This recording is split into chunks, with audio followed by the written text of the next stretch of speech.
Setup સાથે શરૂઆત કરીએ કારણ કે આજે જે રીતે આપણે જોઈ રહ્યા છીએ ગિફ્ટ નિફ્ટી લેવલ વાઇઝ કોઈ વધારે બદલાવ નથી સૂચવી રહ્યું। એફઆઈએસ પોઝિટિવ છે,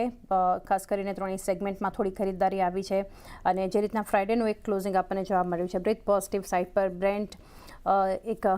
ફેવર પર છે, ડોલર રૂપી થોડું એક કન્સર્ન છે, પરંતુ કઈ રીતે આ બધા વચ્ચે ઇન્ડેક્સને ધ્યાનમાં રાખવા જોઈએ? નિફ્ટી બેંકના લેવલ્સ જાણીએ રૂપેશજી। Good morning. ટેકનિકલી અગર આપણે જોઈએ કે 15 જૂન પછી નિફ્ટી મોસ્ટલી સાઇડવેઝ રહ્યું હતું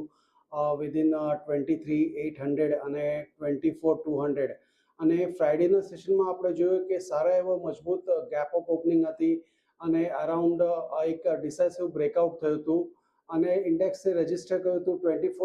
24,378 ઇન્ટરડે હાઈ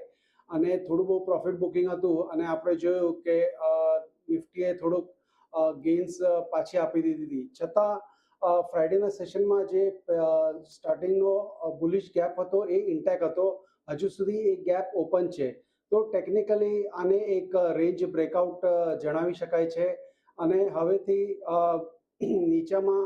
24,200 જે પહેલા રેઝિસ્ટન્સ તરીકે એક્ટ થતો હતો એ હવે ઇમિડિયેટ સપોર્ટ તરીકે એક્ટ થશે। તો overall trend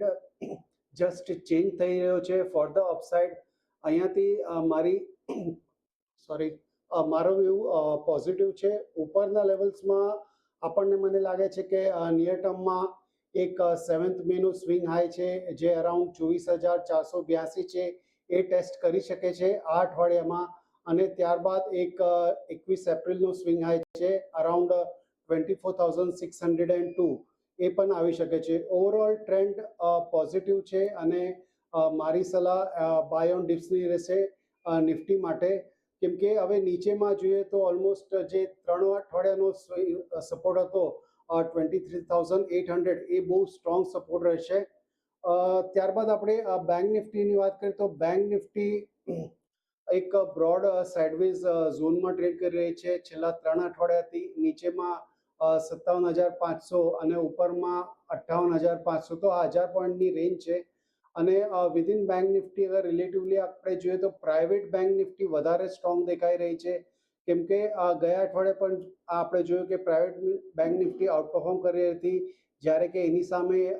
PSU bank Nifty almost flat to negative closing હતું ઓન વીક બેસિસ।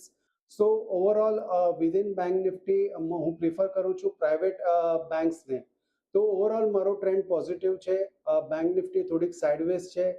નિફ્ટી માટે બાય ઓન ડિપ્સની સ્ટ્રેટેજી રહેશે। તો વ્યૂ ઓવરઓલ બેંક્સ પર પોઝિટિવ, નિફ્ટી માટે બાય ઓન ટિપ્સ માટે પાર્થિવ બજારને અત્યારે ઓવરઓલ સમજીએ તો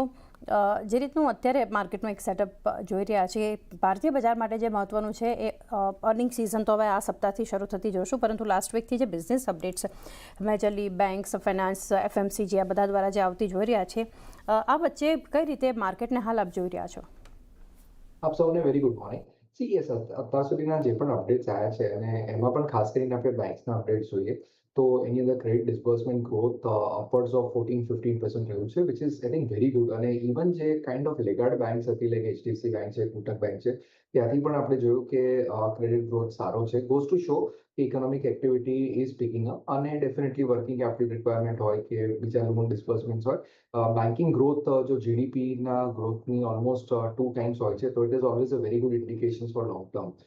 બીજું એક આઈ થિંક મુદ્દાની વાત જે મોન્સૂનનું છે, yes definitely June was a month કે જ્યાં થોડુંક ડેફિસિટ હતું, પણ અર્લી જુલાઈના જે ઇન્ડિકેશન્સ છે શોઈંગ ધ ફેક્ટ કે મોન્સૂન